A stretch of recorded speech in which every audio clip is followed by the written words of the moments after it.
Amém. Glória. Oh, glória. Aleluia, Jesus. Manda mais. Graças e paz, meus irmãos. Podem sentar. Amém. Eu estou muito feliz, sabe por quê? Porque hoje é segunda-feira. E segunda-feira é dia de... Eita, como eu gosto quando chega segunda-feira. Sabe por quê? Porque segunda-feira é o dia de jogar sementes. É o dia que nós nos reunimos aqui para jogar a mais preciosa de todas as sementes que existem, a palavra de Deus. E nós fazemos isso na esperança de que essa semente caia em solo fértil e germine e dê frutos. E esse solo fértil pelo qual essa semente procura o coração de cada um de vocês. Por isso que nós somos semeadores. Não existe nenhum mérito em nenhum de nós. Nós somos servos inúteis, apenas temos a missão de jogar semente. Mas aquele que nós cantamos agora, o Espírito Santo de Deus, ele é que vai convencer cada um aqui. Amém, irmãos? Queridos, hoje nós vamos falar sobre algo que todos nós deveríamos ter propriedade, deveríamos nos apropriar. O apóstolo Paulo diz: sejam meus imitadores, assim como eu sou imitador de Cristo. Cada um de nós deveríamos ser, ou falar, ou se apropriar dessa palavra. Exatamente assim. Sejam meus imitadores, como eu sou de Cristo. Afinal de contas, nós tínhamos e temos que ser um espelho que reflete a imagem do Senhor aos olhos do mundo. E é para falar sobre isso que hoje eu tenho um irmão muito querido aqui. Amém. E ele é tão querido que essa sala está cheia, tem gente até em pé.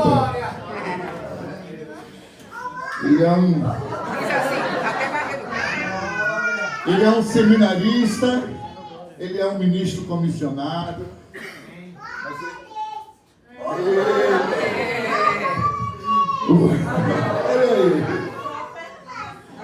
Mas acima de tudo, ele é um homem de Deus. Queria convidar aqui nosso irmão, querido Rafa Calabria. Vem cá, meu irmão. Receba com muito carinho.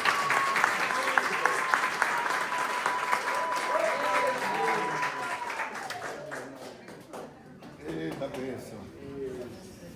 Eu fiz uma pergunta naquela postagem que eu coloquei no Instagram, né? E eu vou jogar de novo essa pergunta aqui. Vocês são cristãos ou cristinhos? Olha, eu estou em dúvida, tá? Tem dúvida, meu irmão? A cadeira sobrando. Eu também. Acho que eu sou os dois. E aí, cristão ou cristinho? Eu vou fazer outra pergunta aqui. Eu fiz ontem lá no altar. Vocês vão tomar uma decisão. A propósito, vocês pensam antes de tomar essa decisão no que Jesus faria no seu lugar? Se vocês fazem isso, vocês estão num bom caminho para ser imitadores de Cristo. Meus irmãos, é sobre isso. Ser imitador de Cristo. Eu trouxe Rafa Calabria para falar para vocês. Recebam essa palavra. Ela é para vocês. Mas antes de passar o microfone para ele, eu queria convidar esse corpo de pastores que veio aqui prestigiar. Quando o preletor é querido, vem cada pastor presenciar. E o microfone está cortando. Tem outro aí. Agora vai. Aí queria convidar aqui pastor Juninho, pastor André e pastor Henrique. Vem para cá. Glória a Deus.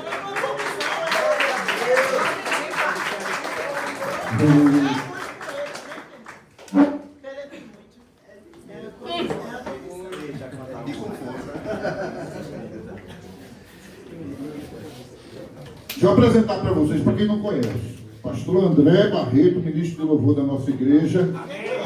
Já foi, durante muitos anos, capelão desse ministério.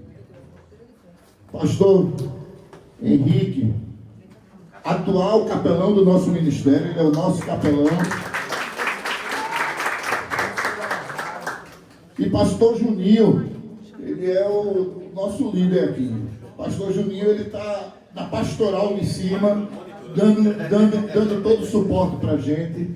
Nosso mentor espiritual tem sido uma bênção na vida do nosso ministério também.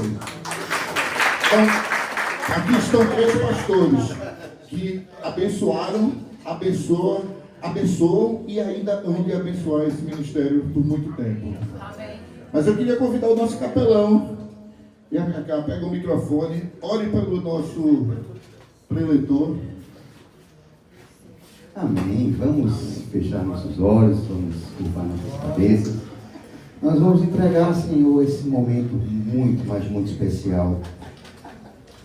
Sabemos que tudo coopera para aqueles que amam, para aqueles que estão rendidos ao coração rendido ao Senhor. Vamos orar. Eterno Senhor Deus, nós te louvamos, nós te amamos, bendizemos, Senhor, teu santo nome. Queremos, Pai, te agradecer pelo dia mais que especial, a noite mais que especial, Senhor, que tu separaste para nós, Senhor. Tu nos trouxeste aqui, a tua casa, Senhor, a tua santa presença, para que possamos aprender um pouco mais de ti, Senhor. Te pedimos, Pai, que tu possas falar aos nossos corações por intermédio desse teu filho, Senhor. Que tu possas, Pai, ungir os lábios dele, que as palavras, Senhor, que saiam desse teu filho amado venham direto do teu trono, Senhor, que encontrem campo fértil em nossos corações. Que teu Santo Espírito, Pai, possa ministrar livremente, Senhor. Que sejam palavras do teu trono, palavras de sabedoria, palavras de discernimento, de direcionamento espiritual e, sobretudo, Senhor, que tudo aquilo que nos propusermos a fazer hoje, Senhor, seja para a honra e glória exclusiva do teu santo reino. Assim oramos, Pai, e fazemos, em nome de Jesus. Amém.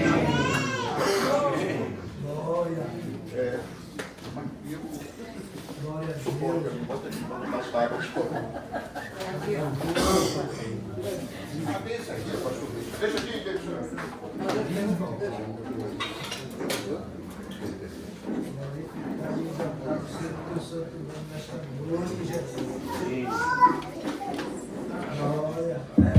Shalom, povo de Deus. Eita, glória. Vamos orar mais um pouquinho. Oração é alimento, né? E a gente não começa nada sem oração nessa igreja. Senhor Deus e Pai, te agradeço, Pai, pela honra e pelo privilégio de estar aqui, Pai. Tu bem sabes quem eu sou, miserável, pobre homem, Pai, nada tenho, Pai, mas tu em mim és ouro, 18 quilates, Pai. Que tu possas se revelar nessa noite, Pai, porque essas pessoas que estão aqui, elas não vieram para me ver, Pai, mas sim para te ver, Pai. Como eu um dia estava sentado aí, Pai, há 5 anos atrás, esperando uma resposta para o vazio existencial do meu peito, Pai, querendo te enxergar, Pai, para ter um ponto nevral que pudesse mudar a minha vida completamente, Pai. Faz isso de novo, Pai. É assim que eu te peço, em nome de Jesus. Amém. Amém. Amém. Povo lindo. Amém. Vamos falar aqui dos imitadores de Cristo. Obrigado. O texto base está em 1 Coríntios 11:1. Já foi lido aqui, falado aqui pelo meu irmão Silvino. Diz assim: sede meus imitadores, como também eu sou imitador de Cristo. O termo imitar vem do latim imitare e significa inspirar-se em, ter como exemplo, replicar o comportamento. No âmbito do aspecto religioso, podemos dizer que o imitador é um discípulo, aquele aprendiz que estuda e está receptivo aos ensinamentos do seu mestre. O termo cristão surgiu pela primeira vez na Antioquia, região da atual Turquia, entre a Europa e a Ásia, após a formação da igreja primitiva lá em Pentecoste, e após a dispersão dos discípulos provocada pela perseguição dos seguidores de Jesus. A gente vê esse relato lá no livro de Atos, capítulo 11, versículo 26. Considerados seguidores do Messias, que significa o ungido, em grego Christos, a administração romana, querendo distingui-los dos judeus típicos, aos quais esses seguidores não se identificavam totalmente, acrescentaram à palavra o significado de adjetivo, com um tom pejorativo, e passaram a chamá-los de cristãos, aqueles que professam a religião de Cristo, ou simplesmente pequenos cristos. Os discípulos de Jesus pensavam, agiam e falavam como ele. Eram verdadeiros imitadores seus. Na passagem bíblica que lemos, Paulo nos exorta a fazermos o mesmo, sermos seus imitadores como ele era imitador de Cristo. Na verdade, o próprio Jesus foi o primeiro dos imitadores. Vejam em João 5,19. Eu lhes digo a verdade, o Filho não pode fazer coisa alguma por sua própria conta. Ele faz apenas o que vê o Pai fazer. Aquilo que o Pai faz, o Filho também faz. Portanto, um cristão é um imitador de Cristo, mas não apenas alguém que detém características visíveis semelhantes às de Jesus. Um legítimo cristão espelha a face de Cristo. Ele não tenta parecer, ele é um imitador, pois ele pensa e age como Cristo, ou ao menos se esforça para isso. Aleluia. O apóstolo Paulo nos dá um spoiler do que é ser um imitador de Cristo na carta aos Filipenses. Capítulo 2, versículos 2 a 5. Diz assim: então completem minha alegria, concordando sinceramente uns com os outros, amando-se mutuamente e trabalhando juntos com a mesma forma de pensar e um só propósito. Não sejam egoístas, nem tentem impressionar ninguém. Sejam humildes e considerem os outros mais importantes que vocês. Não procurem apenas os próprios interesses, mas preocupem-se também com os interesses alheios. Tenham a mesma atitude demonstrada por Cristo Jesus. Importantíssimo ressaltar que, de fato, um imitador nunca será o próprio imitado. Muito menos um imitador de Cristo poderá ser o próprio Cristo. Embora tenhamos sido feitos à sua imagem e semelhança, está lá em Gênesis 1:27, e segundo Davi, apesar de meros mortais, apenas um pouco menores que Deus e coroados por ele de glória e honra. Salmos 8:5. Em Filipenses 2, de 9 a 11, a palavra diz que Deus elevou Jesus ao lugar de mais alta honra e lhe deu o nome que está acima de todos os nomes, para que ao nome de Jesus todo joelho se dobre, nos céus, na terra e debaixo da terra, e toda língua declare que Jesus Cristo é o Senhor, para a glória de Deus o Pai. Assim, sabemos que Cristo é 100% Deus. Porém, muitas vezes, isso tem servido de desculpa para que as pessoas não sigam o seu exemplo ou tentem justificar a sua falta de esforço nesse mistério dizendo, mas Jesus era Deus. Sobre isso tenho a dizer duas coisas. A primeira é que Jesus não era Deus, ele é Deus. Amém? Amém. E a segunda, conforme o apóstolo Paulo nos lembra em Filipenses 2, 6, 8, é que, embora sendo Deus, não considerou que ser igual a Deus fosse algo a que devesse se apegar. Em vez disso, esvaziou a si mesmo, assumiu a posição de escravo e nasceu como ser humano. Quando veio em forma humana, humilhou-se e foi obediente até a morte, e morte de cruz. Eita. Ok, mas o que Jesus diz sobre ser um cristão? Ou seja, um discípulo seu, com a palavra, o próprio Jesus. Seu amor uns pelos outros provará ao mundo que são meus discípulos. João 13:35. Portanto, ainda que possamos dizer que o imitador de Cristo deve ser igual a ele, ou seja, humilde e empenhado em servir o próximo, ter uma vida de santidade, compromisso com a verdade, uma vida marcada pelo perdão e pela misericórdia, sob a dependência do Espírito Santo, exalando paciência, longanimidade, evangelismo e missão, a principal característica de um verdadeiro cristão e que o identifica como discípulo ou imitador de Cristo é o amor. E não é qualquer amor. Esse texto tem 2 dias que o Espírito Santo soprou e eu fui construindo ele, mas antes de vir Deus ainda soprou no meu coração dizendo o seguinte: olha, explica que não é qualquer amor. Explica que não é um mero sentimento. é um amor sacrificial.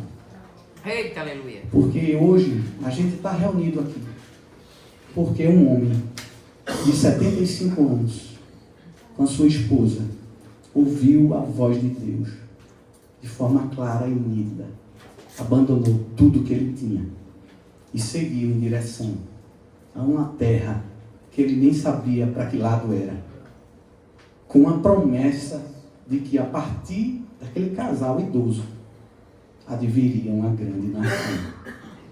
E esse homem, ele simplesmente foi, convicto daquilo que ele tinha ouvido. E quando parece que a promessa foi alcançada, e aquele filho da promessa, depois de tantos atropelos, está ali, ele ouve de Deus: sacrifica por amor a mim. E o que é que ele está dizendo com isso? Ele estava dizendo: eu quero saber se a partir de você eu posso mandar o meu filho para morrer por muitos. Então aquele homem, com a fé dele, decidiu sacrificar o filho. Mas Deus teve misericórdia. De lá para cá, quantos homens fizeram o mesmo? Se sacrificaram. Para a gente estar aqui, Abraão, Moisés, Noé, Jesus. Quantos homens morreram devorados por feras, suas esposas, seus filhos, para que essa mensagem de esperança e de amor pudesse hoje ser compartilhada aqui nesse púlpito, para que a gente pudesse aprender mais sobre Jesus. Então, tudo que eu falar aqui para tentar colocar Jesus em uma caixa para você sair com a fórmula perfeita, não vai dar certo, não vai ser suficiente.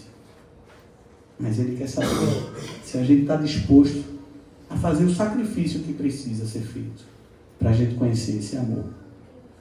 Então, esse amor é, antes de tudo, sacrificial. Eu não sei o que é que você está passando, se tem algum relacionamento difícil que está lhe amassando, mas Deus quer esse sacrifício. Ele está lhe espremendo para saber o que tem no teu coração. Para saber se tu guardasse o mandamento dele. Deuteronômio 8:2. É como o Nedson disse. Ele quer saber se o teu amor e o teu sacrifício é como um gás de Coca-Cola 30 segundos. Ou se você está firme naquilo que você prometeu a ele. Amém. Naquilo que você ouviu dele. E aí é sobre essa característica, o amor, que eu gostaria de me ater hoje, pois acredito que dela derivam todas as demais. E aí, de forma didática, nós apresentaremos o amor sobre 3 vertentes. A primeira delas, o amor a Deus sobre todas as coisas. A segunda, a obediência à vontade de Deus. E a terceira, o amor ao próximo como a si próprio. O amor a Deus sobre todas as coisas. Vendo Jesus as multidões, subiu ao monte, e como se assentasse, aproximaram-se os seus discípulos, e ele passou a ensiná-los, dizendo, Mateus 5, 1 e 2. Ora, descendo ele do monte, grandes multidões o seguiram. Mateus 8, 1. Como se vê nas passagens, acabei de ler, e em tantas outras da Bíblia, percebemos uma movimentação típica de Jesus que se repete. Ele sobe aos montes para se refugiar e se encher de Deus, e na sequência descia aos vales para servir. Tanto que o seu principal sermão ganhou o nome de Sermão do Monte, ou Sermão da Montanha, e consiste na essência dos ensinamentos bíblicos.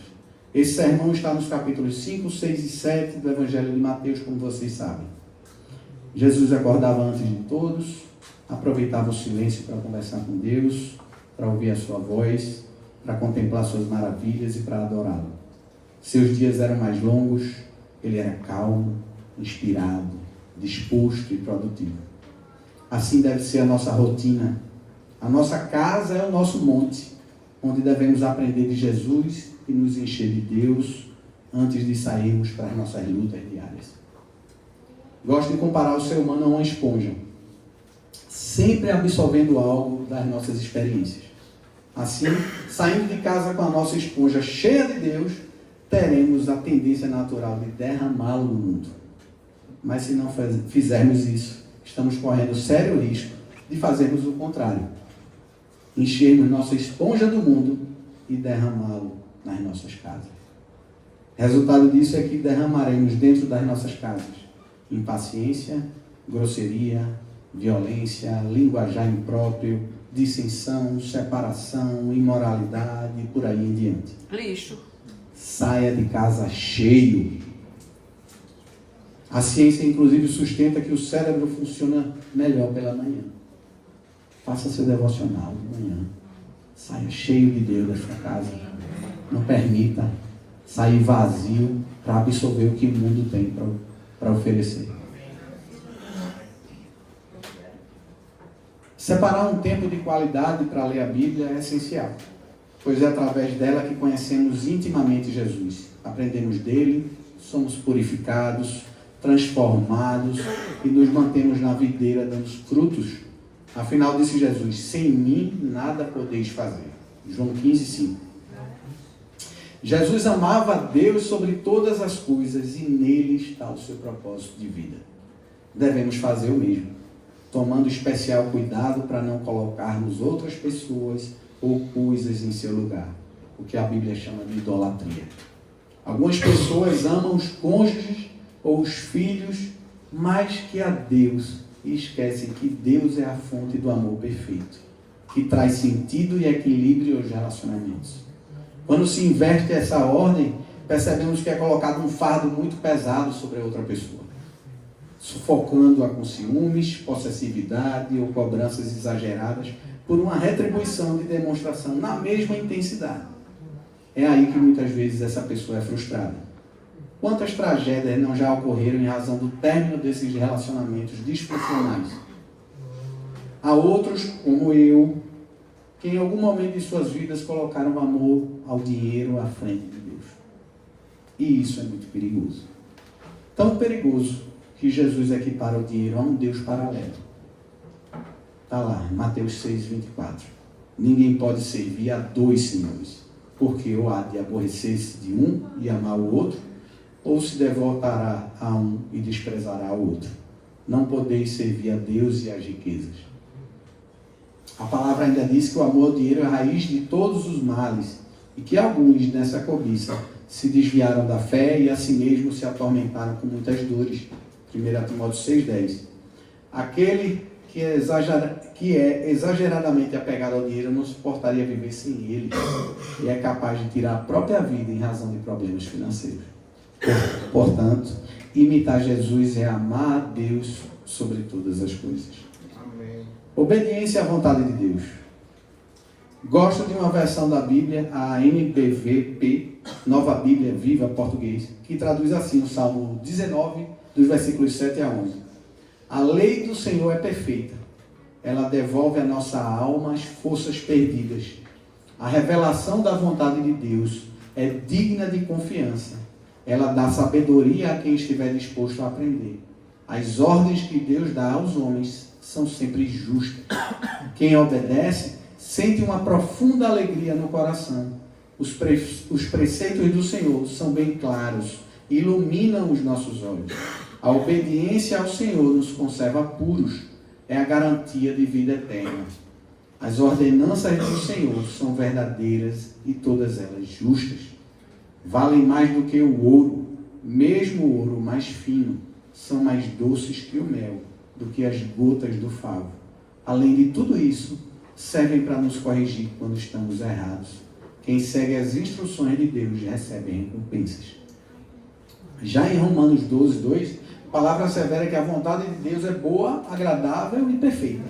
Ora, sendo assim, não há razão para não seguirmos a vontade de Deus em tudo que fizermos. Não é verdade? Jesus não veio para revogar o Antigo Testamento, veio para cumpri-lo, segundo está escrito em Mateus 5:17, e cumprir rigorosamente a vontade de Deus e fazer a sua obra, ao ponto de dizer em João 4:34, que essa é a sua comida. Já em João 14, 21, Jesus ensinou que a obediência a Deus é uma prova de amor. É a chave para uma relação de confiança. Vejamos, aquele que tem os meus mandamentos e os guarda, esse é o que me ama. E aquele que me ama será amado por meu Pai. E eu também o amarei e me manifestarei a ele. Aqui recaímos mais uma vez na necessidade do estudo da Bíblia, porquanto é nela que a vontade de Deus é manifestada. Como posso guardar os mandamentos de Jesus e obedecer à vontade de Deus sem conhecê-la? E como posso conhecê-la sem lê-la? Ignorar o conhecimento da palavra de Deus é ignorar o próprio Deus e o próprio Jesus. Afinal, está escrito em João 1:1, no princípio, aquele que é a palavra já existia. A palavra estava com Deus e a palavra era Deus. Portanto, não se estribe no seu próprio entendimento. E mesmo que não entenda o porquê hoje, apenas obedeça a Deus. Se o temor ao Senhor é o princípio da sabedoria, primeiro eu obedeço e depois entendo os porquês. Isso é confiar. Jesus disse, se guardares os meus mandamentos, permanecereis no meu amor. Do mesmo modo que eu tenho guardado os mandamentos de meu Pai e permaneço no seu amor. João 15:10. Também disse, não posso fazer coisa alguma por minha própria conta. Julgo conforme aquilo que Deus me diz. Logo, o meu julgamento é justo, pois não faço a minha própria vontade, mas a vontade do Pai que me enviou. João 5:30. Se Jesus fazia a vontade de Deus e não a sua própria vontade, e queremos ser seus imitadores, também devemos fazer a vontade de Deus. Quem não busca a vontade de Deus para suas decisões, como Silvino colocou aqui, terá que buscar a Deus pelas consequências delas. Boa dica para a tomada de decisões é se questionar e até mesmo perguntar a Deus em oração o que Jesus faria se estivesse no meu lugar. Na medida que evoluímos no conhecimento da palavra, o Espírito Santo nos trará as respostas contidas na Bíblia e nos revelará segredos ocultos. Mateus 7, 24 a 27 diz, todo aquele, pois, que ouve estas minhas palavras e as pratica, será comparado a um homem prudente que edificou a sua casa sobre a rocha, e caiu a chuva, transbordaram os rios, sopraram os ventos, e deram com ímpeto contra aquela casa, que não caiu, porque fora edificada sobre a rocha. E todo aquele que ouve estas minhas palavras e não as pratica, será comparado a um homem insensato, que edificou a sua casa sobre a areia, e caiu a chuva, transbordaram os rios, sopraram os ventos, e deram com ímpeto contra aquela casa, e ela desabou, sendo grande a sua ruína. Um pai não deseja, ou pelo menos não deveria desejar o mal para seu filho. Deus ama seus filhos, de modo que, ainda que não entendamos, no primeiro momento, os porquês, o seu direcionamento sempre reflete a sua glória e o melhor para nós. A Bíblia é digna de confiança e verdadeira, portanto. E o estudo da palavra é tão prazeroso quanto a companhia de um grande amigo. Paulinha, no Concílio, ela gosta de dizer que a Bíblia é o único livro que a gente lê na presença do autor. Portanto, imitar Jesus é conhecer e praticar seus mandamentos. Terceiro, o amor ao próximo como a si mesmo. O Evangelho de Mateus narra no capítulo 22, dos versículos 36 a 40, certa ocasião em que um fariseu perguntou a Jesus, Mestre, qual é o grande mandamento na lei? Respondeu-lhe Jesus, amarás o Senhor, teu Deus, de todo o teu coração, de toda a tua alma e de todo o teu entendimento.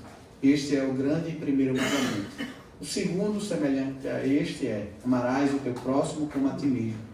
Destes dois mandamentos dependem toda a lei e os profetas. Ou seja, toda a Bíblia depende desses dois mandamentos. A palavra diz que nós amamos porque Deus nos amou primeiro.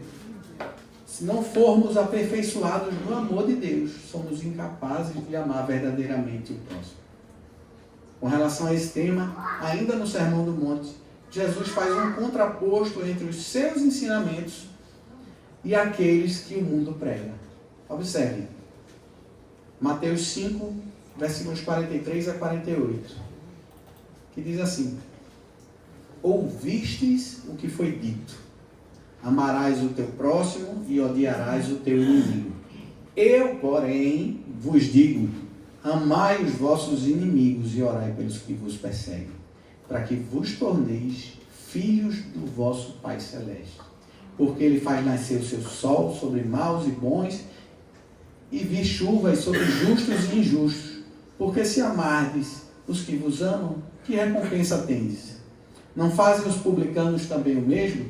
E se saudardes somente os vossos irmãos, que fazeis demais?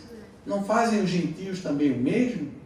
Portanto, sede vós perfeitos, como perfeito é o vosso Pai Celeste. Jesus está dizendo que os filhos de Deus devem agir como Pai, amando especialmente os inimigos e orando por aqueles que nos perseguem.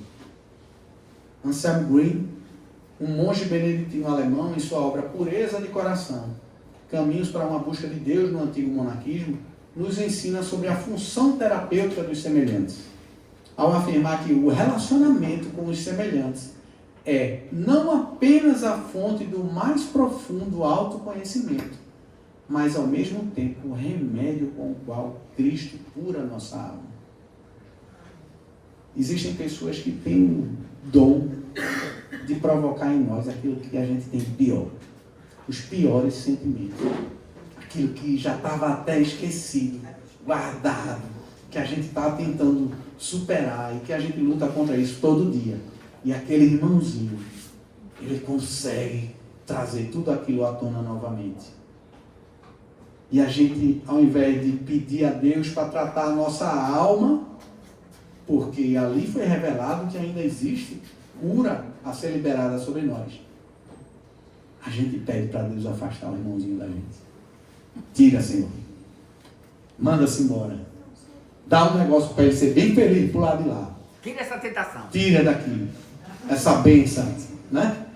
Mas não, é remédio que está sendo ministrado. E remédio bom, ele é amargo. Ele é amargo.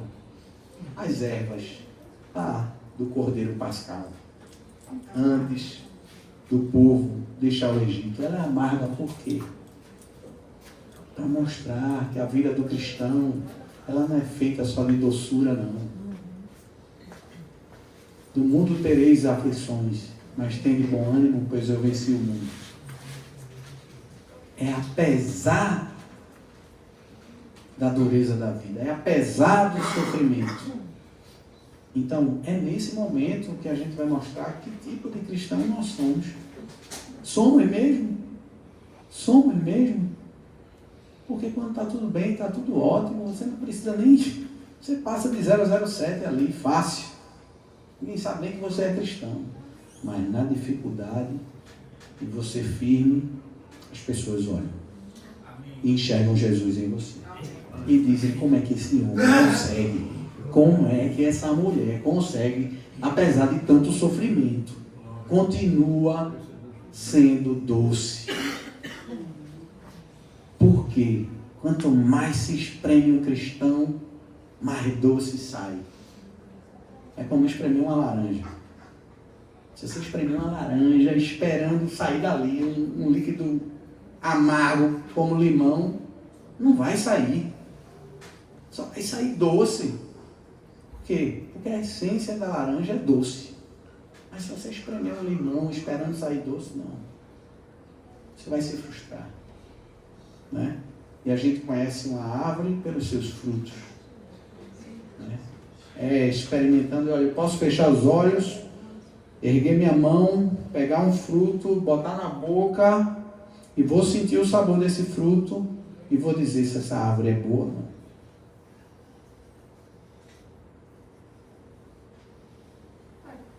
Eu gosto de dizer que o amor constrange.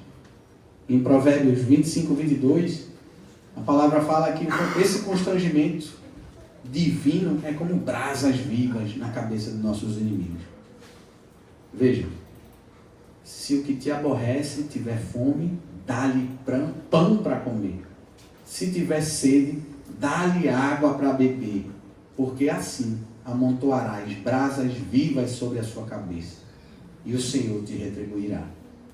Você já imaginou colocar brasas na cabeça de alguém, brasas acesas, tirou ali da churrasqueira, bota na cabeça da pessoa?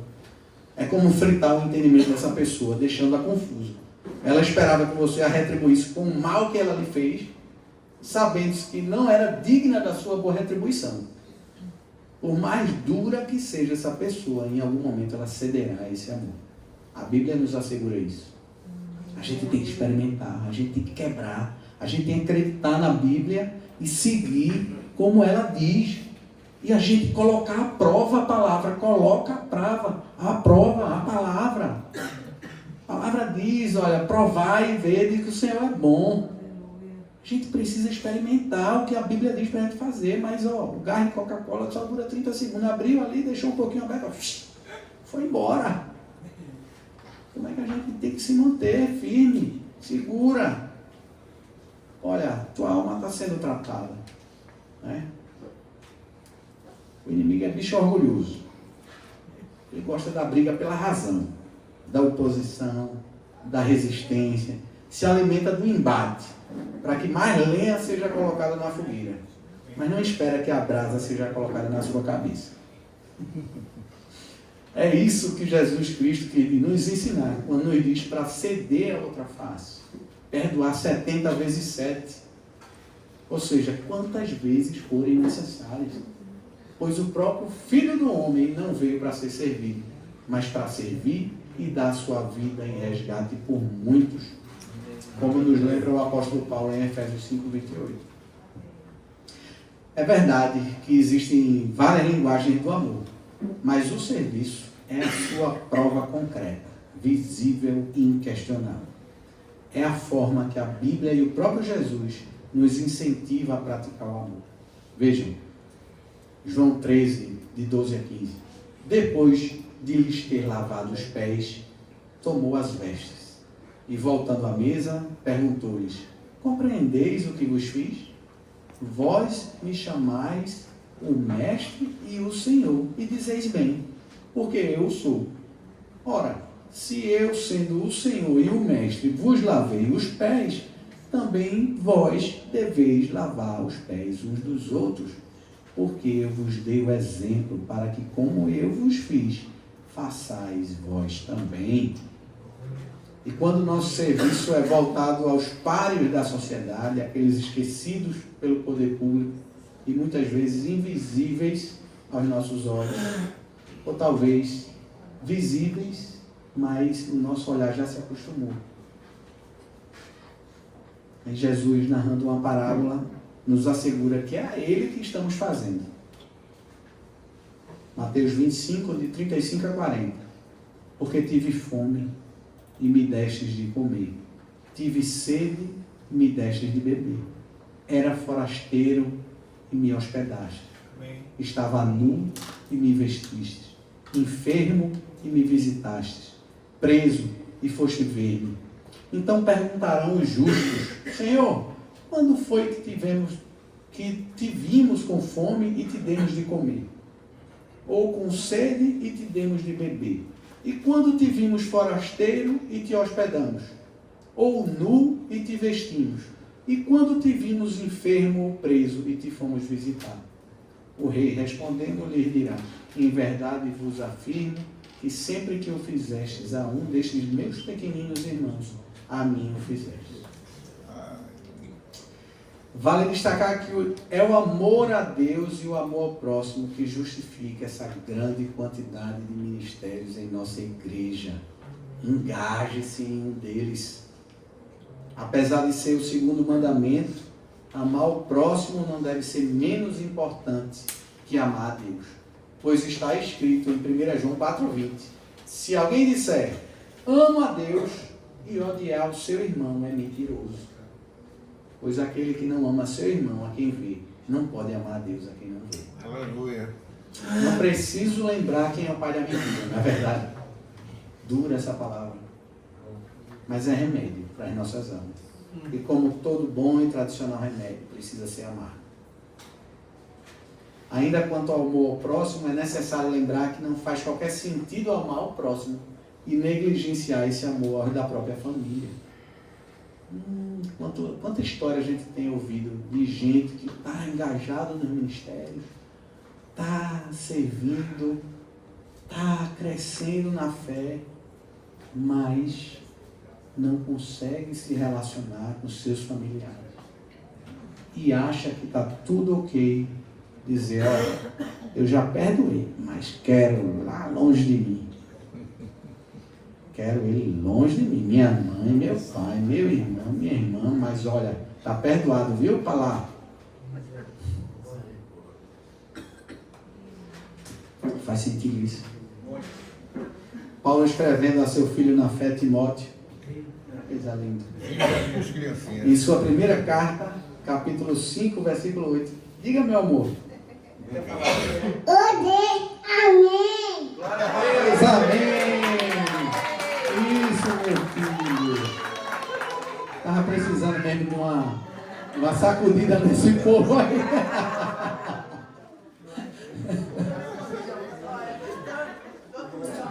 Paulo escrevendo a Timóteo, capítulo 5, versículo 8, disse assim: ora, se alguém não tem cuidado dos seus, e especialmente dos da própria casa, tem negado a fé, e é pior do que o descrente.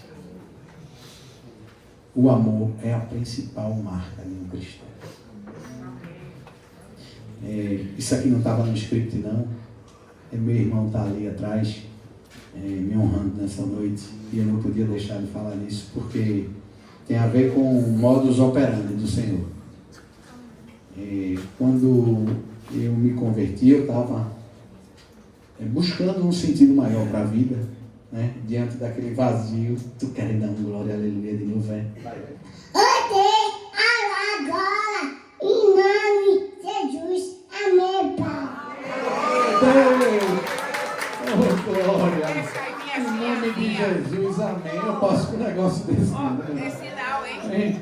Sinal. Tá vendo? E vinde a mim os pequeninos, né? A gente já aprendeu, né? Não vai tolher, não, pelo amor de Deus. Então, eu estava falando do meu irmão e do modus operandi, como Deus faz, né? Eu tinha feito o cursinho, 14 anos haviam passado e eu tinha me afastado. Esfriei completamente.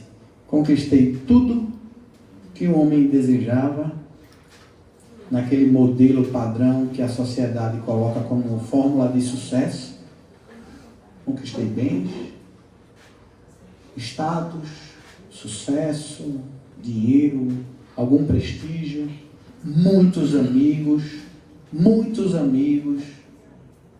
uma esposa linda, fiel, está ali, Dona Renata, eita, uma santa, 3 filhos, tudo, e o vazio não saía do peito. Aquele vazio existencial, faltava algo. E o homem feito para viver eternamente, querendo tapar o buraco com coisa material, né?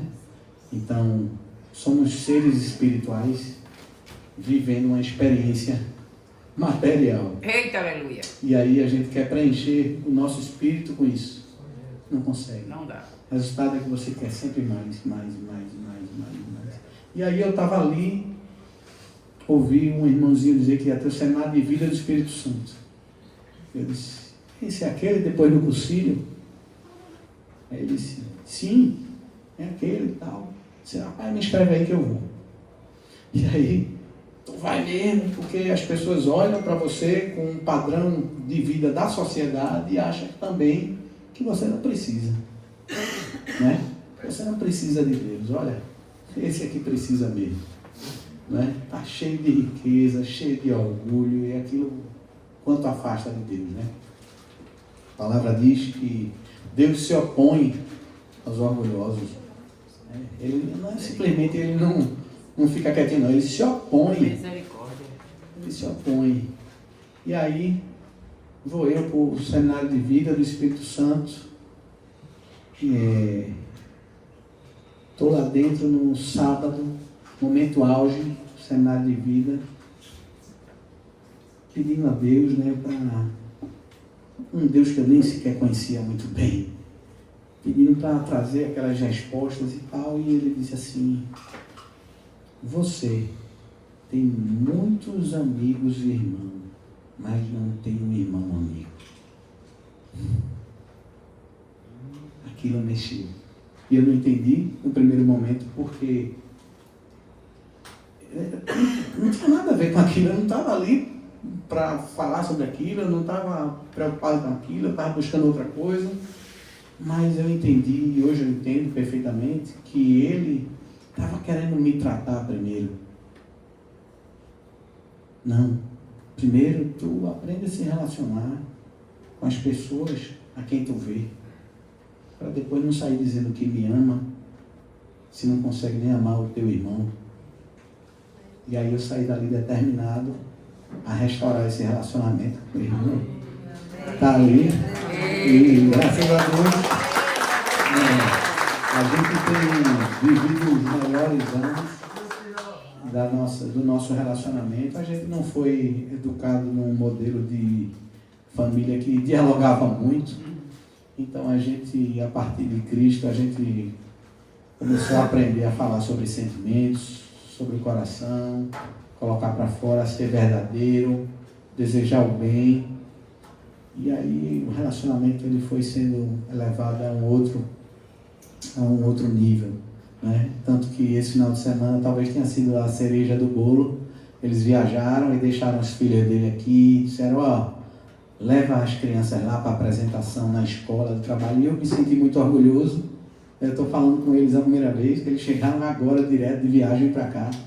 E eu me senti muito orgulhoso porque, além da confiança que ele depositou em mim, ali eu estava com o padrinho de Luizinho, representando o pai na escola. Deus é desses. Ele transforma, ele ressignifica. Aí você precisa quebrar o seu orgulho. Precisa. E aí depois eu fiz um seminário de cura e libertação. Você está aqui para quê? Só para aumentar a minha fé. Que agora eu estou tinindo, estou voando. Tá mesmo. Daqui a pouco passou uma palestra sobre rejeição. Parecia que estavam falando da minha vida. E eu entendi que eu nutri dentro do coração um sentimento de como minha mãe tivesse me rejeitado. E na verdade ela não me rejeitou, mas eu acreditava que tinha sido rejeitado por ela. E ali eu entendi uma série de outras coisas. Por que essas coisas aconteciam na minha vida? Eu estava sempre buscando uma aprovação dela e vivendo esse padrão que chamasse a atenção dela, né, para me elogiar, para dizer: filho, tu conquistou e tal, porque minha mãe é uma mulher sofrida, veio do interior do Piauí, conquistou muitas coisas. Então a linguagem dela é essa, ou pelo menos era, aos pouquinhos está sendo modificada. E aí era sobre perdão de novo. E o Senhor disse: olha, perdoa a tua mãe. E ele começou a tratar tudo. E eu não podia ver mais ninguém na minha frente. Disse: meu irmão, me perdoa. Me perdoa, me perdoa. Eu acordava de madrugada para perdoar a gente. E isso permanece até hoje. Isaías 59:2 diz que foram vossas iniquidades que fizeram separação entre vós e Deus. Então, meus pecados, os nossos pecados, eles fazem separação entre nós e Deus. E aí eu vou pedir perdão a Deus pelos meus pecados para me reconciliar com Ele. Mas, na hora de orar ao Pai Nosso, eu digo: Senhor, perdoa as nossas dívidas, assim como nós perdoamos aos nossos devedores. E eu ainda não perdoei o meu irmãozinho. E ele mesmo disse: ó, deixa no altar e vai ter com o teu irmão que tem alguma coisa contra ti. Antes, não vem me adorar estando brigado com o seu irmão, não.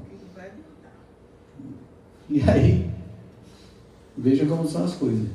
Estou eu aqui com meu sogro e minha sogra, um final de semana desse, eu tenho feito uma transição de carreira, né, saindo da advocacia para a corretagem. Na verdade, até seguindo os conselhos da minha esposa: olha, não é mais uma profissão, filho, não diz que tu Está fazendo transição, não. São as duas agora, tá certo. Sou advogado e corretor de imóveis. Não diz que não é advogado, sou advogado, todo orgulho. Mas hoje eu estou mais focado ali.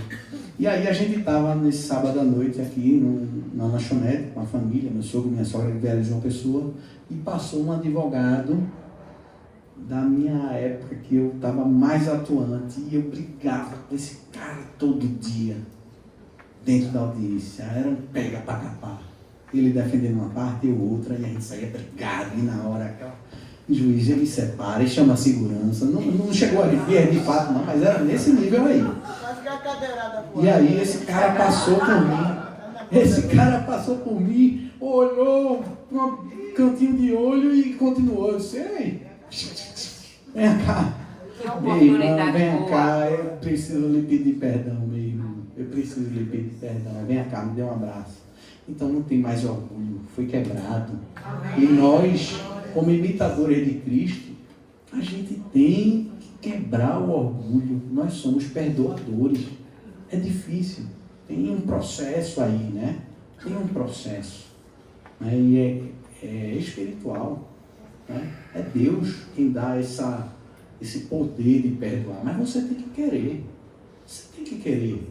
E é didático, porque se você sabe que teu pecado faz separação entre você e Deus, e você não perdoou o irmão, e agora tem um pecado que a gente peca todo dia, e aquele teu pecado não está sendo perdoado porque você também não perdoou o irmão, e agora tu está separado de Deus. Eu não quero jamais nem pensar nessa hipótese. Acordo de madrugada para perdoar quem ainda eu lembrei que tem alguém a ser perdoado. O amor é a principal marca de um cristão. 1 João 4, de 7 a 12. Amados, amemo-nos uns aos outros, porque o amor procede de Deus. E todo aquele que ama é nascido de Deus e conhece a Deus. Aquele que não ama não conhece a Deus, pois Deus é amor.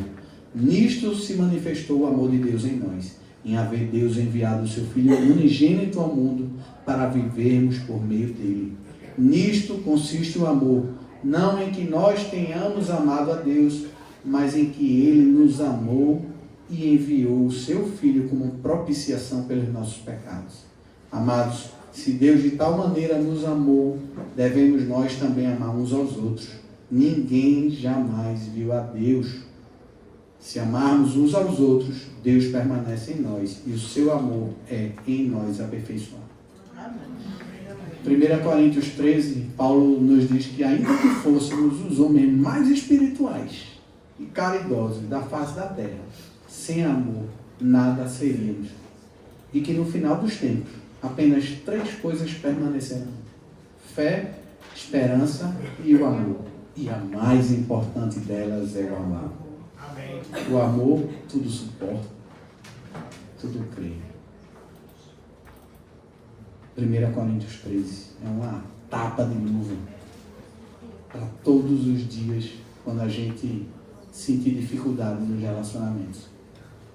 E olha, até aqui dentro da igreja, muitas vezes na rotina dos ministérios, na nossa luta de semear a palavra, a gente tem os embates.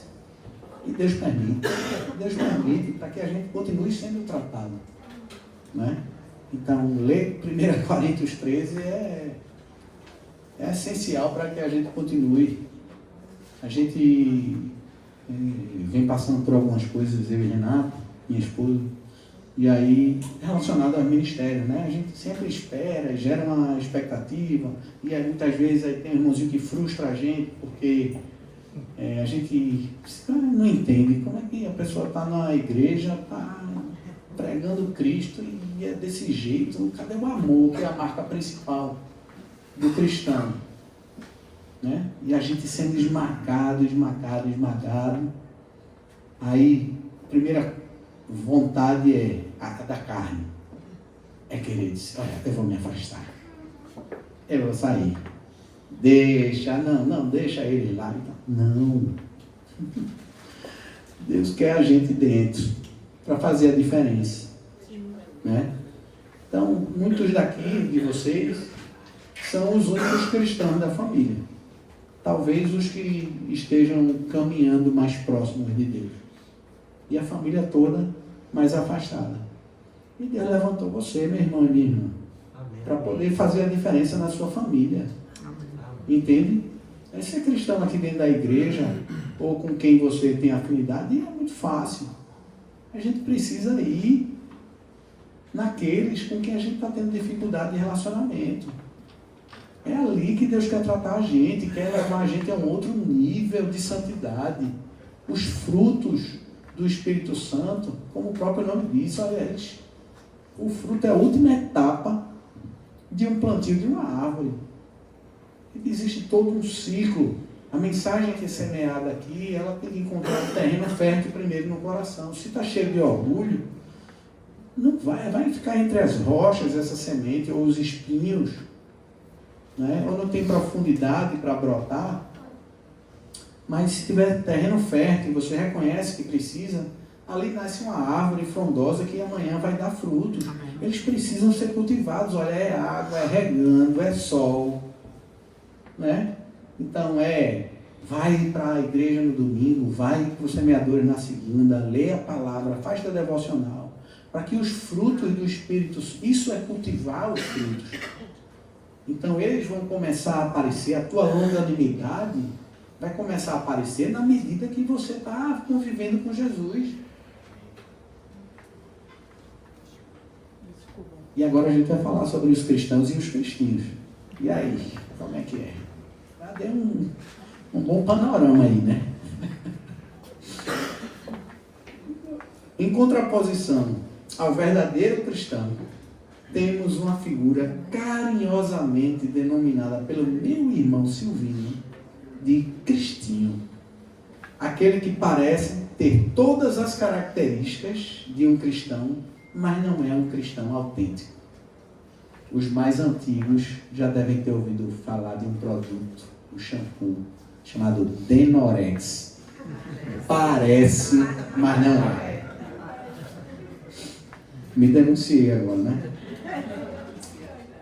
Amados, a gente estava conversando isso, Silvio. Jesus não nos exige 100% de perfeição. Aquele jovem queria ser perfeito. Ele exige 100% do nosso coração.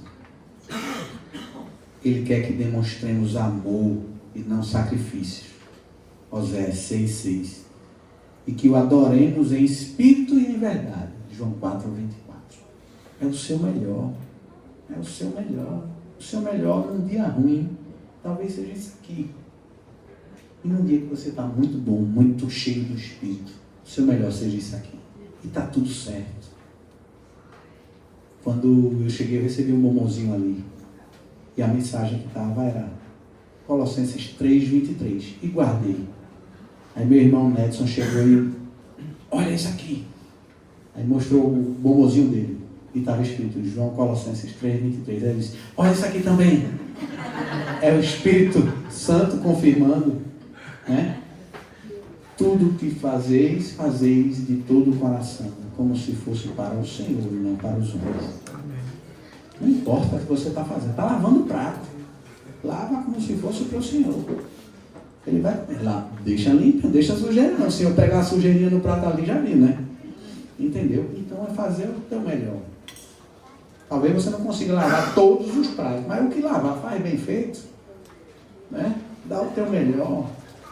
Talvez naquele dia você não esteja com muita paciência para ouvir teu irmão.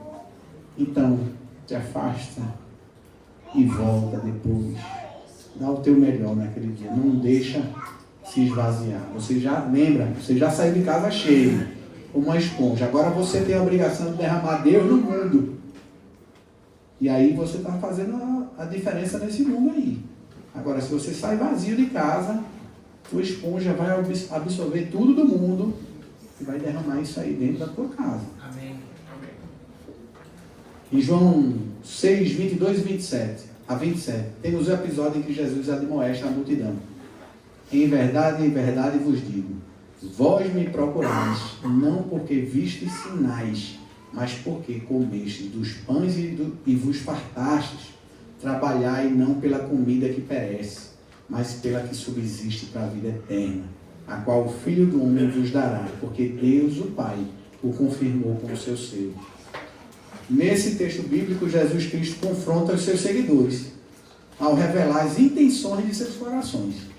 Satisfazer uma necessidade transitória, no caso fisiológica, saciar a fome com um pão, frente a um cenário de enorme escassez, mas desprezando o alimento espiritual que estava sendo oferecido, os ensinamentos sobre a palavra, e a própria presença do Deus vivo, digno de toda adoração que ali estava diante deles.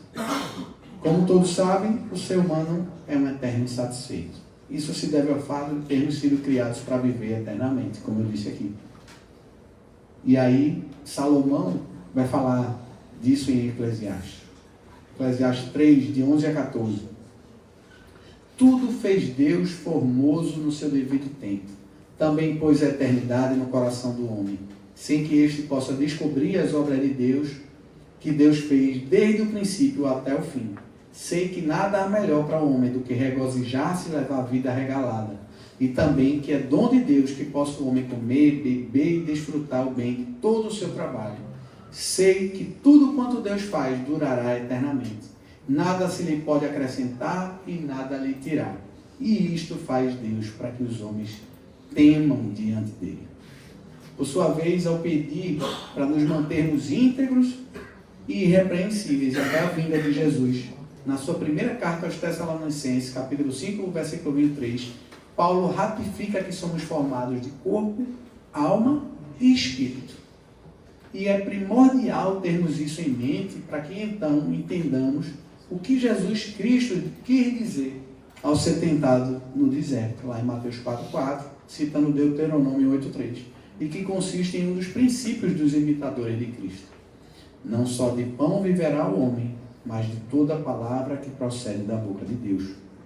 O grande problema da humanidade, então, está em querer preencher o vazio existencial, algo que é eterno, com as coisas deste mundo que não são eternas.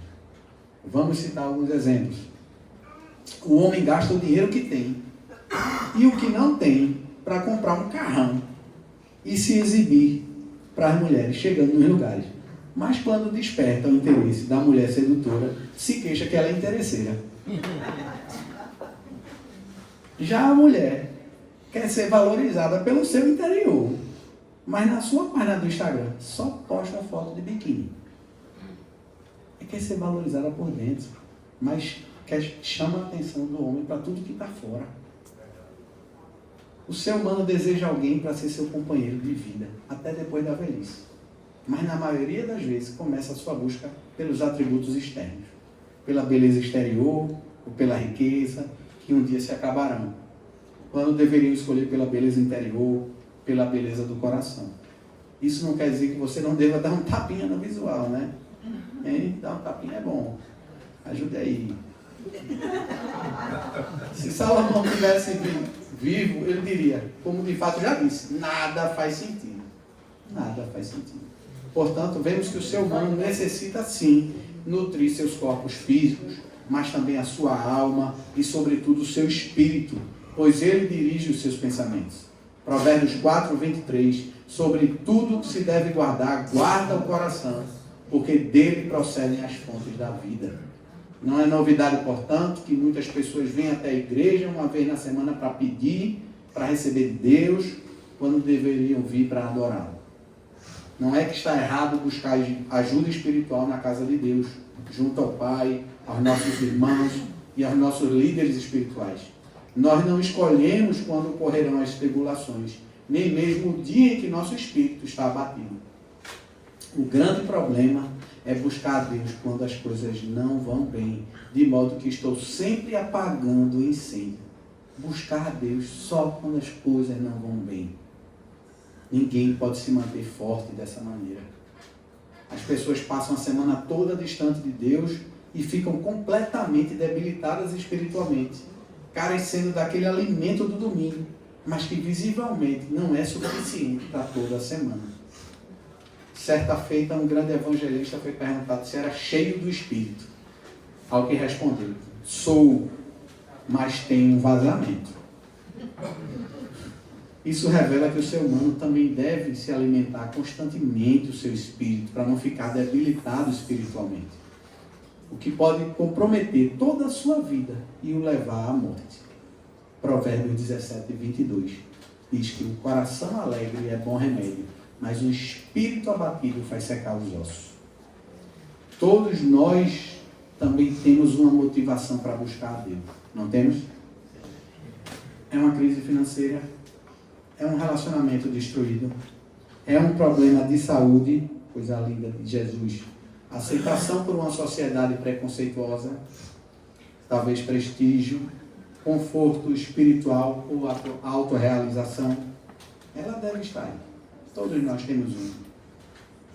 No Salmo 121, Davi clamou: elevo os olhos para os montes, de onde me virá o socorro? Meu socorro vem do Senhor, que fez o céu e a terra. Ora, amados, não há nenhum problema em impedir a Cristo um milagre para a nossa vida, em especial diante de uma legítima necessidade. Afinal, foi Ele mesmo quem disse: peçam e lhes será dado, busquem e acharão, batam e a porta será aberta para vocês. Pois todo o que pede recebe, o que busca encontra, e a quem bate a porta será aberta. Ou quem de vocês, se o filho pedir pão, lhe dará uma pedra? Ou se pedir um peixe, lhe dará uma cobra?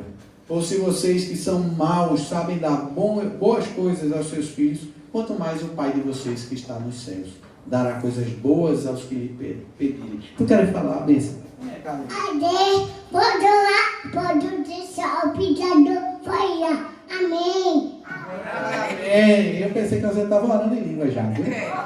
Por um momento eu quase confundi aqui. Aí depois eu vi o nome de Jesus, aí eu li, pronto. Eu também tenho o dom de interpretar, né? Glória a Deus, meu lindo. A questão que coloco aqui pra gente é a seguinte: queremos continuar sendo cristãos com esse tipo de fé, dependente do assistencialismo, ou queremos ser discípulos, experimentando uma verdadeira transformação em nossas vidas, para viver uma fé onde todas as coisas cooperam ao nosso favor, como está escrito em Romanos 8, 28. E quando digo todas as coisas, estou me referindo às boas e às ruins também. Afinal, a palavra nos diz que essas coisas também cooperam para o nosso bem de alguma forma. Então, ser cristão é enxergar que as coisas ruins que acontecem em nossas vidas, elas também são permissão de Deus. A gente canta tanto que dele é o domínio, e Deus perde o controle de nada. Se aquilo está acontecendo na tua vida, tem um porquê. É para te fazer crescer. Alegrai-vos sempre que passarem por todo tipo de provação, porque as provações produzem perseverança, e é necessário que a perseverança cresça, para que produza maturidade, até que vocês sejam completos, sem que nada lhes falte. Maduros. Maturidade. Tiago 1, de 2 a 4. E Paulo arremata: alegrei-me sobremaneira no Senhor. Aprendi a viver contente em toda e qualquer situação. Tanto sei estar humilhado, como também sei honrado. E tudo e em todas as circunstâncias já tenho experiência, tanto de fartura como de fome, assim de abundância como de escassez. Tudo posso naquele que me fortalece. Então, ser cristão é se alegrar, inclusive, quando passar por situações adversas.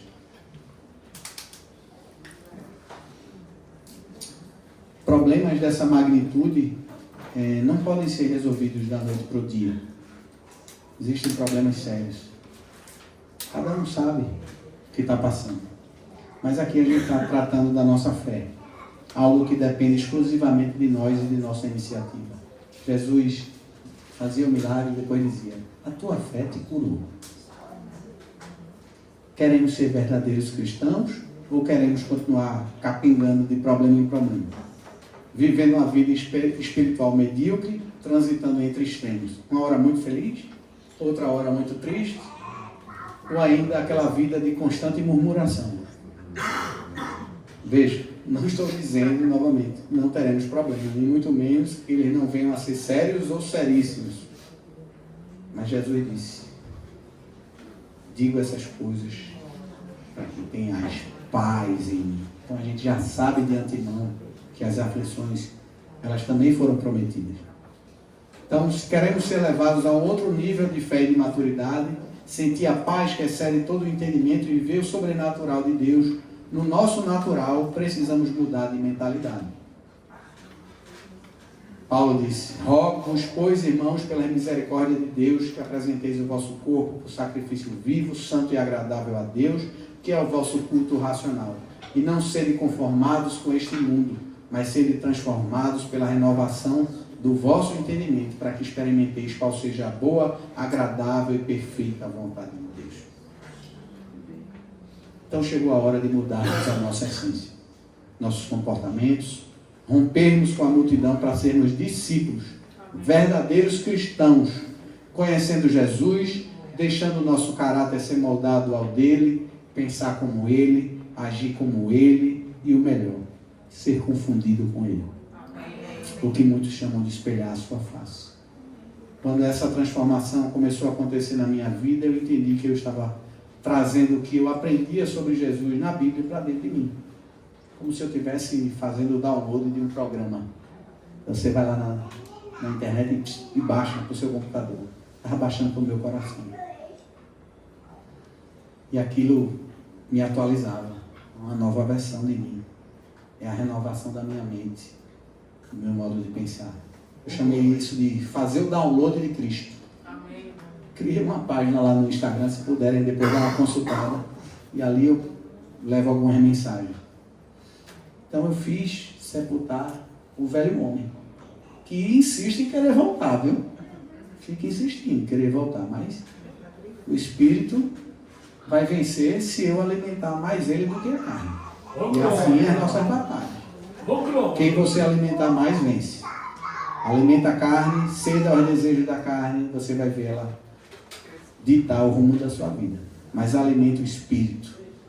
Mesmo que você não esteja com vontade. Leia a Bíblia. Vá ao culto. Por disciplina. E você vai ver o Espírito vencer todas as batalhas. O apóstolo Paulo nos confirma que à medida que imitamos Cristo, nos tornamos mais semelhantes a Ele. Está lá em 2 Coríntios 5,17. Se alguém está em Cristo, é nova criatura. As coisas antigas já passaram. Eis que surgiram coisas novas. O cristão é, sobretudo, alguém que faz a diferença no mundo, como um facho de luz que aponta para Deus, por onde passa e traz sabor às vidas com quem se relaciona. Você tem feito a diferença no mundo? É sobre isso. É sobre isso. Que Deus possa inspirar você nessa noite a buscar mais. Buscar mais. Buscar essa transformação. Convive com Cristo. Coloca Ele como teu melhor amigo. Um jornalista americano dizia que nós somos produtos, a média, das 5 pessoas com quem a gente mais convive. Porque elas fazem influência sobre a nossa vida. O Salmo 1 vai dizer que a gente não deve nem sentar na roda dos escarnecedores.